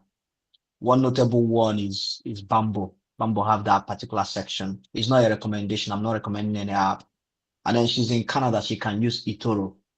The eToro platform also have, courses, some basic courses that will give her foundational knowledge of investing, you know. So with that foundational knowledge, in fact, she will begin to build from it, most especially being a member of S&P Finance Club. I think there is part of a course we are going to do in the next few months that will hover around a beginner's guide to investing in the stock market. I think there is something like that. Seth, you can actually confirm there is something like that. So basically, if she also come around when we have that course in a few months' time, it will help to give her, the foundational in-depth knowledge about how to begin. But for now, this is all I got. Okay. Thank you. Thank you very much, Chisimdi, for that. So again, due to time, I don't want to add to what Chisimdi has said, but Kosi Sir, is sir, also sir, sorry. okay. Let me just chip in something here. Okay, go on, I go think on. we should take seriously our recording now because I believe that in time past we had a session that took care of some of these things so that if we have new persons joining our group, we can easily refer them to the resources that we have existing so that they can start there. So we may not need to be going back and forth in all repeating sessions. If we can compile our sessions, have a summary, maybe typed out, I can help package them, maybe in a document format or somewhere, save it somewhere, so that if we have beginners or people who are new to the platform, we can send them something to read. Some persons, what the problem some persons are facing is not that they don't understand English or they don't know how to read. It's just that they need to be pointed to. See, go here, read this one. Do you understand? Read this one and start here. Because there are myriads of materials online to be read. You can tell somebody to go to YouTube. He doesn't even know. If you go to YouTube, you see a million plus videos. If you go online, Google a million articles. But if you can have a summary or something like a guide from our own S&P, they can confidently start from there and then begin to expand their reach and their knowledge outside S&P. I think it's just something that came to my mind. Thank you. Thank you very much, Celestine. We've been working very assiduously towards that. I think we have a YouTube channel now, but I must admit that we've not been doing so much. But your idea is fantastic, and we look into that to have a depository of all our learning and the materials we've used in the past because we've done a lot. It's almost how many years now, and I know there are a couple of months that we miss at not having webinar, but on by and large, we'll have sessions that will cover more than 20 months, I think, the barest minimum. So we've had a lot. So thank you. We'll consider that and work on that as well with you. So I Just have, to okay, go on, please. just to add to what you have said, it's a very wonderful suggestion. There was a project we started a few months ago that is yet to be completed. We are working assiduously, like Seth pointed out, to create a pocket guide on how someone can invest in the stock market. And this pocket guide is going to be made available to everyone because what we are trying to fine tune is to use graphical representation to guide people on how to invest. And there are a lot of pits and nets involved, because we don't want to go outrightly to make some recommendation on platforms or apps that you're supposed to use to invest. So we are trying to find a way to fine tune the generality of investing in the market. So whichever platform that you choose at the end of the day after reading the pocket guide, you will probably understand this specifically. So it's a project that hopefully if we're able to complete it before the end of the year, everyone is going to be happy to have in his library. Yeah, Thank you. thank you for adding that, Jasimdi. Um, so we have Emeka. I have two Emekas here. So the first one, Emeka Okwo, I know you've spoken. Do you want to say something again then? Otherwise, I'll go to King David. I think no, I don't want to. There's nothing to add. Okay. You talked. Somebody has talked about bamboo. Then Chisimdi talked about eToro. So I guess that covers it. Okay. Okay. Because I think Bamboo does almost everything. They have provisions for stock. They have provisions for treasury bills. I believe they have Yeah. provisions for both Nigerian and international stocks. So I think that should cover every. And most of us, I use Bamboo. I don't know about others, but I know I use Bamboo. Okay. Thank you, Emeka. The second Emeka, I'll come to you as well. But I think the next on the queue is King David. David, you have the floor. Thank you. Okay, good evening, everyone. And I'm super grateful to be here. Thank you so much, Joseph. I always make time for these sessions because I learned so much. And anyway, let me get right into it. So I don't really have a question right now. The questions I was going to ask have already been asked and answered. right? And okay, one more thing I'll say is to ChisMD. Yeah, I'm super excited about what you're putting together about it on investing. I remember there was a time last year or a couple of years ago where I actually reached out to him together with a couple of people and he was trying to put us through on investing in the stock market, but we couldn't get to complete that session. But I'm still super interested in that. I've tried investing in a lot of other stuff, especially in Web3. They're a lot more volatile. So these days I'm looking toward more stable investment options. Now, to the main reason why I raised hand, this whole talk in summary, right? There's a lot of work for people who are already, say, in debt or made several of these financial mistakes in their 20s or 30s. And like you said in your conclusion on how to fix the problem, one of the things you said, we have to learn everything we can about how money works and debt and financing and all of that. And you said something interesting that it's something that could, like, it's a lifelong learning, right? Like, it's literally inexhaustible. And that is interesting because I've actually been on this journey for more than a decade. And I would like to offer for people, for those who need it, right, certain resources, about two or three actually books that I believe would get them strong foundational knowledge about money and finances, particularly like this one, The Richest Man in Babylon by George Clason. That book, it gave a particular financial strategy for getting out of debt. The common logic, right, for most people, if you are in debt and you've got a source of income you're working, is to focus on just clearing your debt, and it's only after you get out of those debts that you can think about improving your life or investing. But when I read that book, I think back in 2018, I was in debt. Okay, I wasn't in debt then, but I did get in debt a couple of years later, and right now I'm not in debt anymore. But and that strategy helped me out a lot. It gave a breakdown. I wouldn't want to repeat it from memory because I might mess up the percentages, but basically it did something. It gave a strategy that you can start paying off your debt while investing at the same time. And also, but obviously, you'd have to live below your means, like you rightly pointed out. You'd have to live below your means. But it is possible to be paying off your debt while also accumulating investment. That was like mind blowing for me at the time. I'd never really considered it, and I don't think it's something a lot of people even think about, right? So that's one of the resources. I've got it.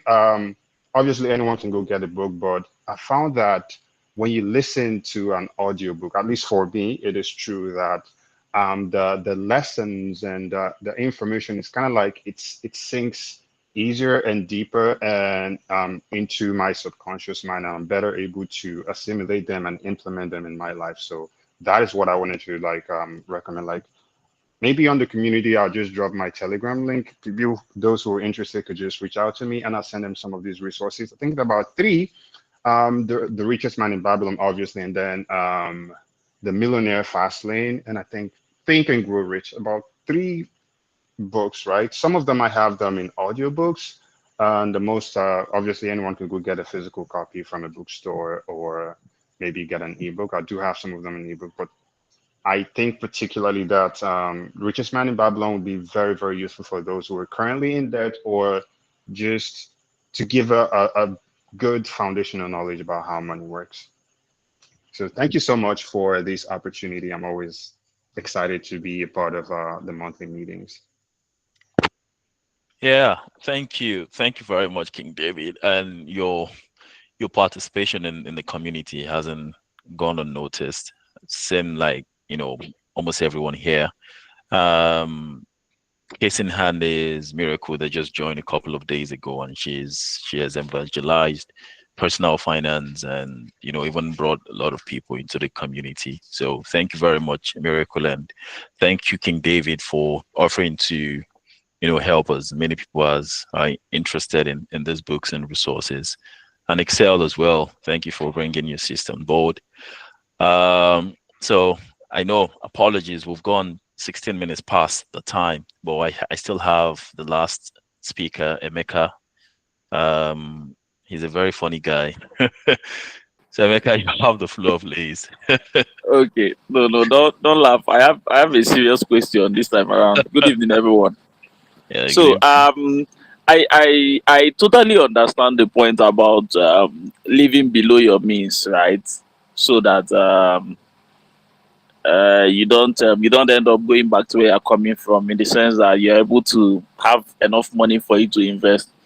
But my question is just, where do I get to draw the line without living below my means? Because my problem is that I know I'm not going to be young forever, right? And I really want to be able to enjoy my money when I'm young. I don't want to have to be old. That's when I'm now enjoying the money that I've made.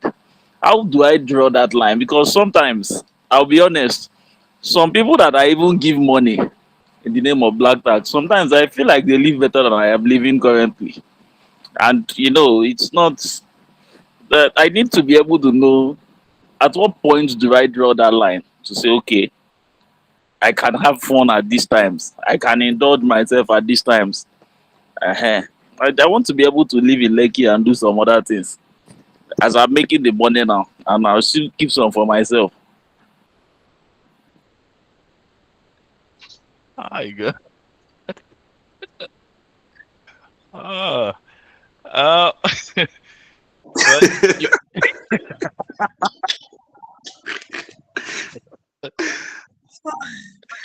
Celeste, do you want to attempt that question? You want to answer it? No, I've started answering it by laughing. I couldn't help it because the guy is really, really funny. Actually, if you look at it literally, as a normal a layman, as an average Nigerian, suffering and hustling for money, there's a time you reach living below your means. You begin to ask yourself, where is the where is the limit? Which means do I even have to live or live for or live below?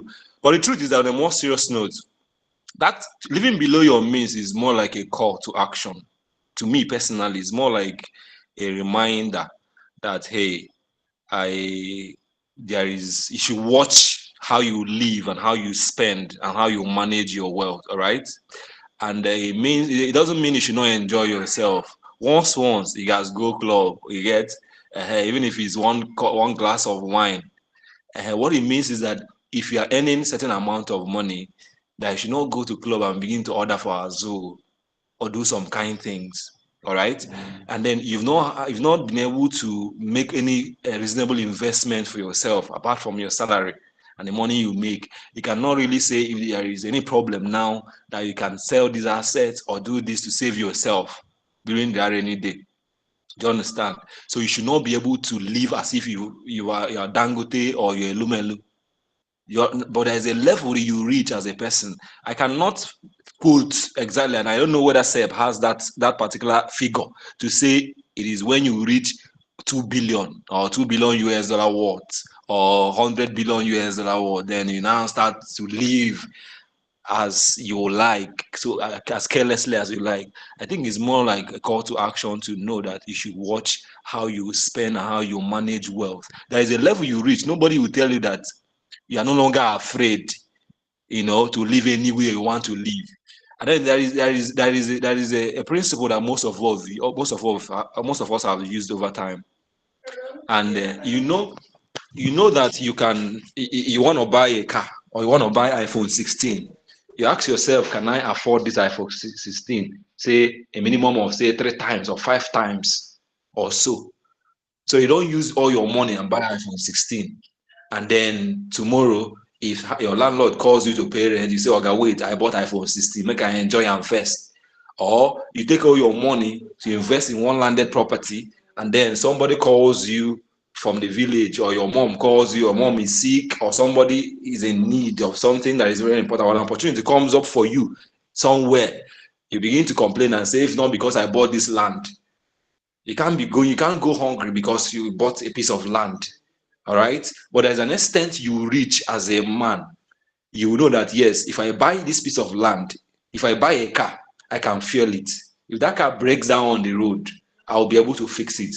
As a young person who is still growing his wealth, you want to go and buy a Benz that is costing over 40, say over 50 million or 60 million or 70 million. If you buy it and it breaks down, one tire alone, do you know how much they sell one tire? Some of us that before some of us began to drive or even know about cars, we didn't know that vehicle lights are bought in pairs. Like you can't just go into the market and buy one and tell them, I beg one spoil, give me one. I want to fix the one at the back. Some of them you have to buy in pairs, like in sets. So if you buy a car, will you be able to buy a set of lights if these rabid and careless drivers spoil them on the way, or your car knocks engine? One of my friends replaced his engine about over 1 point something million, just engine of one Honda or so. If you are the one that bought that car and your engine has a fault, will you have that easy 1.5 or 1.8 or 2 million to buy a new engine and replace? These are the questions. That's a summary for me to live below your means. That if you watch what you have at the moment, it should now guide you towards your spending. But there is a level you will reach. You look at yourself and say, Omo, I'll no longer, I think I've moved beyond just eating a plate of rice with one meat. I think I can afford a whole chicken, without thinking about it, or without my heart doing bim, bim, bim, bim. Do you understand? I think that is it for me, Seb. I know that you have more to add. Thank you. Without your heart doing boom boom. So Emeka, I have a lot of things to add, and many people have been commenting, and I believe you've got a lot from Celestine, and still okay. I've not read everything, but I know Miracle made a comment. I couldn't have made Chimdendu, Brenda, a lot of comments. So Emeka, that would serve. But if you're looking Yeah, for yeah, a I can see figure, them. yes, if you're looking for a figure, so the extreme poverty line, and what that means is what's that amount of money that if you don't have, you're likely towing the path of extinction. Like you're going to die the next couple of days. And I think as of 2025, that's about $4 per day. So that means in a month, that's $120, 4 times 30 days. That was the estimate from World Bank as of 2025. So in case you are like me, that I claim to be a minimalist and I try to do that, I like to live what's the minimum, like what's that amount of money that I think I can go, and I'm denying myself a couple of things, and I'm like, oh, I'm going down to this level. I don't want to call it poverty line, but if you have that amount for yourself and you still feel comfortable doing other things, fine. But that's the extreme poverty line. There is the other one as well globally. They call it the minimum standard of living.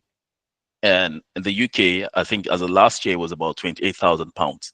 And the minimum standard of living is your kind of question now, the kind of ambition you have. That is, I'm working hard, but what is that amount of money that I can comfortably live on and I can have a decent life? I have my apartment, I pay my rent. Maybe I don't have a house of my own, but I pay my rent. I can buy some clothes, every month, maybe £100. I can go out and have some drinks with friends. I can indulge myself a little bit.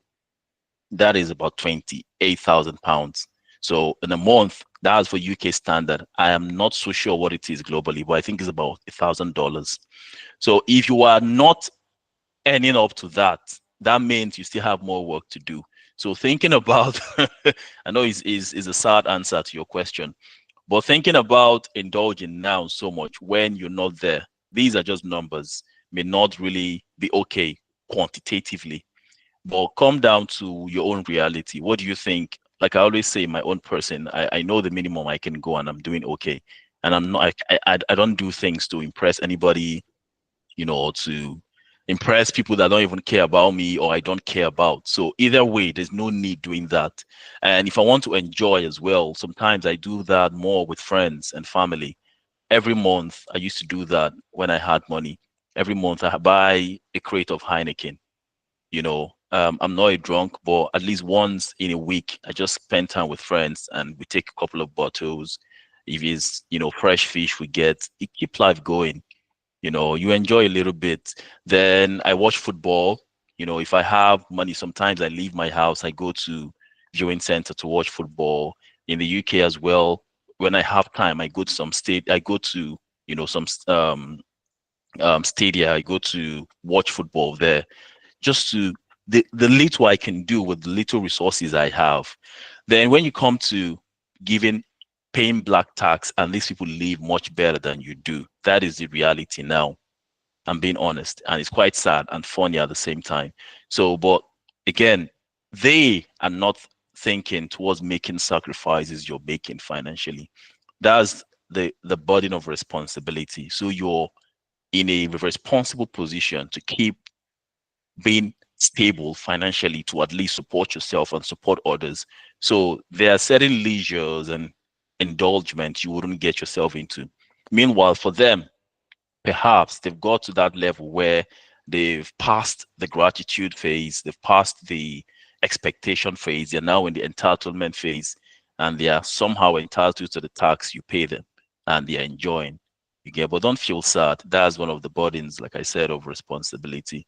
But it's just for you to define for yourself, what is that amount of money? What is that thing that I know I can comfortably live by, and I'm not feeling like I'm dying of poverty, or um, I'm denying myself of decent living based on what you earn. But if you earn more than the £28,000, if you're in the UK, you're doing really well. You should be able to deny yourself certain things and save. If you're in Nigeria, I don't know what the figure is. If you're in the US and you earn more than $1,000, from the estimate, which may be wrong, you should be in a position where you can deny yourself certain things and save from that $1,000. If you are also in the very, very extreme poverty line and you have more than $4 a day, you should be able to comfortably feed on that $4 and save from the four, or maybe $5 or $6. But this is just to give numbers to the answers you've asked. But thank you for that question. I don't know if Mukhtar has I don't know the figure for Nigeria. Nigeria Nigeria is an outlier. So the data is skewed. Good evening, everyone. And Joseph, just to add Yeah. to what question Maker asked, which is a very, very important question. And I know most people are like, okay, when does this saving, when does this cringing, when does this sacrifice even end? So I think someone recommended a book on that, Richard Man in Babylon. There's a very, very fundamental principle there. And the principle is this, right? The lifestyle that you want to live, right? If your investments, now I'm not saying you're working, if your investments can pay for that lifestyle, then you have reached that lifestyle. Then you can afford to live that lifestyle. So if that lifestyle, the budget is 100K per month, whether it's 100K naira or 100K dollars or 100K pounds, if your investment can give you that, then you have reached. And the principle is because a point in time will come in your life at time T when you will not have the kind of energy you have to be able to continue working. So what now happens? So now that you have the energy, do the work that you can do. And while your investments can start paying for your lifestyle, the kind of lifestyle you want to live. You, if it's private jet to is you that sabi, if it's Rolls Royce or everything, then you can afford that kind of lifestyle. So I just wanted to bring that in. Everything every other person has said is valid. So the numbers is individual based. So Mukhtar has his own, Joseph has his own, Emeka also has his own. Thank you. Thank you. Thank you very much, Mukhtar. And Miracle was able to drop something. She's dropped something in the chat box, and that's help us with the estimate for Nigeria, 1.5 million. That's the minimum living standard as of today. And I think it's relatable, given the hardship now and the inflation. But I think it's quite on the high side. Well, I wouldn't be surprised if it's 1.5 million. Because in Nigeria now, to buy a bottle of Coke is almost 500, I mean 600. So it's difficult. So, but that's it for Nigeria. So, Emeka, if it's not up to 1.5, you still have a lot of savings to do from a lot of self denial. You know, No problem. I'll keep sacrificing. No Thank go you. kill yourself, my brother. Now you sacrifice. Thank you. So lastly, because this is 10 o'clock, and I genuinely apologize for keeping all of us up to this time, although I've enjoyed every bit of today's session. But last is Emeka, the other Emeka. I think your hand was up. Yeah, I thank you. I just wanted to quickly add like a follow up to what Musa said. He said something Okay. about if your investment can fund your lifestyle. I wanted to just add that it's the proceeds of your investment, so not like you gotta liquidate both the capital and the interest to fund lifestyle. So if the proceeds, I believe that's what he meant to say. Like that, if the proceeds of your investment can fund your lifestyle, then it means you're good for it. That's just what I wanted to add. Okay. Thank you, Emeka. Although it was a bit Sir, faint. sir, Yeah. sir, there's something somebody said. I think is Brenda. Maybe you touch it before we include. Okay. Um, yeah, Uh, we need to be taught savings at a young age. I think it's a good point. Maybe you still touch it quickly before we run. Thank you. okay. Thank you for drawing my attention to that. Yes. Yes, thank you, Brenda. This is one of the restructuring that needs to be done to our education system back home. Um, um, and in fact, most countries are doing that now. Like I said, the global financial literacy is about 38%, but Nigeria is 33, or is it the other way around, 33 and 38? But some countries like Denmark, the Scandinavian countries, literacy is almost 70%. And one of the hacks, one of the things they do is to start young, like they start from the very basic. I don't know what it's called, but primary school, nursery school, they start showing them currencies like this is $1, this is $5, this is inflation, the basics from small age. So they get to a certain level, they have that consciousness about money, you know, what when to spend, when to buy, what was the impact of inflation, what's the benefit of savings. So they do all of those things from a very young age. Unfortunately, I didn't have that experience growing up in Nigeria. Majority of us here as well that are Nigerians. If you did, maybe your case is highly exceptional. And I think even in the university when I was in UNN, the only thing that came close to finance was CDR entrepreneurship, and I usually missed that class where I was doing SUG politics. Um, so boy, it wasn't a good experience. So I had to learn a lot of things on my own. But this is some of the things we want to do and we have to keep doing for our kids and for those that call us mentors or as friends, anybody regardless of age. We keep to teach them, we keep on teaching them, we keep on evangelizing financial literacy. And we had plans as well sometime this year as of March to do some primary school stuff in Nigeria, to go around universities and secondary schools as well, and boost the awareness or create that consciousness about personal finance and financial literacy. But I think systemically, that's what the government has to do to restructure our curriculum and include financial literacy classes or anything, any subject, regardless of whether you're going to do finance in the future or you're studying economics in the university or accounting. Any degree you're studying in the university, you need to have at least something that has to do with understanding money in your curriculum. So, but as a community, yes, we're working towards that, trying to get to some of our mentees back in the university, some of my friends already that are in the education system. At least one of the guys that I did chevening with, Namse, he's big on children education. He's very big on that, and he's based in Kaduna. And I think he's been doing some work with policymakers to know if that could be affected nationwide in Nigeria. So, but I don't know how far he has gone. But we just keep trying. But thank you for pointing that out.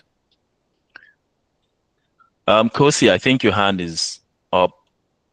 You want to add to that? Oh, yes, Steph, thank you. So I just wanted to add to what Steph mentioned. earlier. So, Brenda, with respect to your question, so I think it's a measure of culture as well.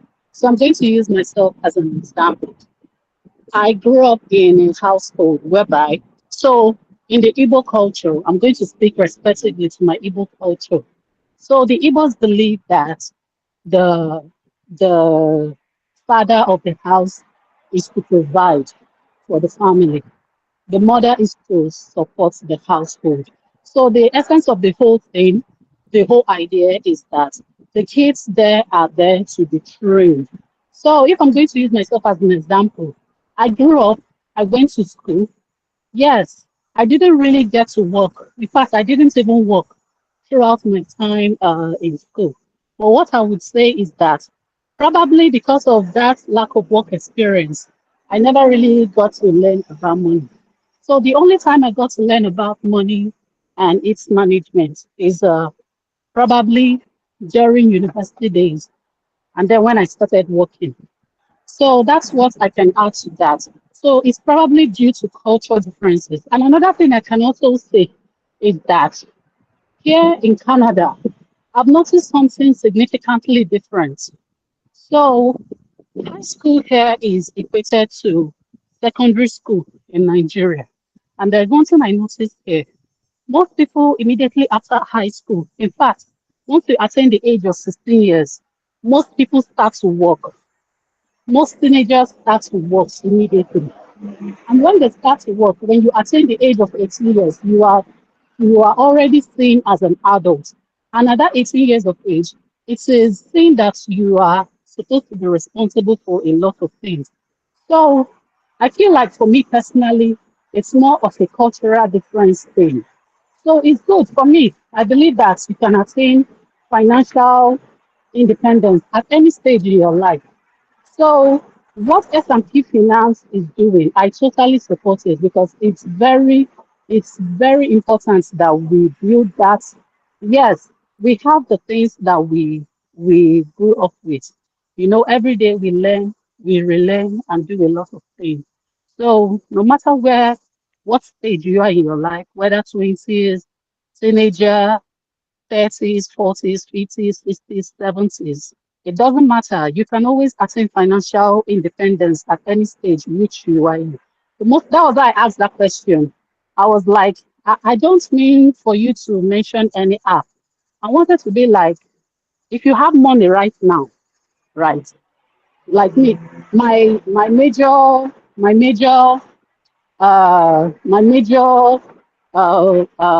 setback is, yes, I know about stocks. I know all these financial, personal finance strategies and all those things. I've read about them. But now, in its application, apply it is now where the problem is. Like, I can invest in stocks. How do I manage that portfolio? I don't know. How do I even know that it's making money for me? I know it's a stock. It's supposed to be. The only thing I enjoy about stocks, one thing I love about it is the dividends that it is. So that was why I asked that question. Sorry, I'm taking too long. Uh, I just had to explain why I asked the questions. It's not like I'm trying to get someone to market an app or anything like that. So I just wanted to clarify that. Thank you. Thank you. Thank you very much, Kosi. Thank you for your contribution. I just want to apologize again because I'm torn in between respecting our time, sticking to 1.5 hours, or allowing us to just maximize this opportunity to, share our thoughts on important things. So again, we're past our time by 40 minutes, but we have Mana Onuma, Mr. Kalu. I think this will be the last. Then we'll call it a night, please. Then I'll just summarize. But thank you all very much for staying put up until this time. Thank you. Amana, you have the floor, please. Brief. Thank you, sir. Thank you very much, S&P Finance. This is my first time of joining this beautiful webinar. I must admit that a lot of points have been dropped tonight, and I'm really, really happy to be here because I've picked up a lot of points. So to keep it short and brief, sorry for taking us back a bit. Regarding the whole systematic financial input into the minds of kids and the younger generation. I believe what we're missing out here is the ability to inform the kids and follow them up rightly, appropriately in the system. What I'm trying to say is that this consistent or concurrent culture in the Nigerian system has is what is causing the problem we're having today in Nigeria, which is shifting the financial power entirely over to government. We have to. I wish you guys can have a way. If there's a way this program, this webinar can be held again to make it even a more decisive one that would now, inspire the younger generations into, learning how to invest, other than just going to school and learning and writing, and also finding a way to pass down this ideology to their parents. That would be amazing. So that's where I just want to come in. Thank you very much. Thank you. Thank you very much. Thank you, Manna. I don't know if I'm pronouncing it correctly, or I will just go with Mr. Kalu. Thank you for your You are, input. man. Okay. Yeah, thank you. Um, for some of us that are just joining, so we're very big. We're very big on giving out as much as we can, resources, time, knowledge, sharing as much as we can to make everyone will come across financially conscious and financially literate. But we have some obstacles, and sometimes it's time. Like myself, this is not my main job because we don't get paid. It's just out of passion. So I'm saying it on a personal note that sometimes time is my biggest challenge. Finding time to take on certain projects, like the one we had plans of doing in some secondary schools, and I stalled on that because I had a couple of things to do and the time passed. But I just want to make not I don't want to make a promise, but I just want to say that we will continue to work towards doing all of these things because again, we know what the impact is. Even if it's just one person that benefits from this, one child that benefits from this, it's an achievement for us. So thank you, Manna, for your suggestions and everyone else as well for your recommendations. We will just keep doing what we're doing, keep learning, keep sharing knowledge, keep making mistakes, keep correcting those mistakes, keep improving. And the primary goal as well is just, again, to live a life that is worth living, meaningful life from a financial perspective. And just like spirituality, I believe strongly that once our finances are in order, most things would take shape. Most things would take shape. So thank you all for tonight. Today is, I think this is the first time we're having more than 30 people, or up to 50. At some point, we're up to 50 on the call, and I'm happy to see that happen. And I'm even happier that I'm the one anchoring today's session, and we're having this this record-breaking turnout.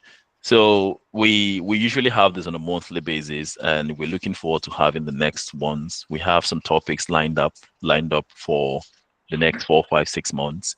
But now that we have more people that are very informed and looking forward to sharing and learning, if you have any pain point, any challenge at all, or any question, concern you think about, you need someone to help you address, just let us know. If we can't do that on a personal level, or even if we do that on a personal level, sometimes we like to bring that as a webinar so other people can benefit from your question. Then if you also in a position where you can help us serve as a facilitator, as a resource person, we'll be very happy to have you contribute to the growth of this community. Thank you all very much for your time, for your contribution, for listening to me, and for being part of this community. See you guys some other time. Bye. Bye, everyone. Mhm.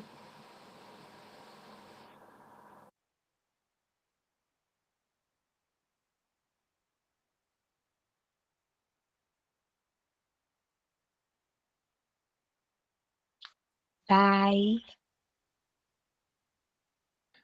Bye, Benita. Oh, Benedicta. think.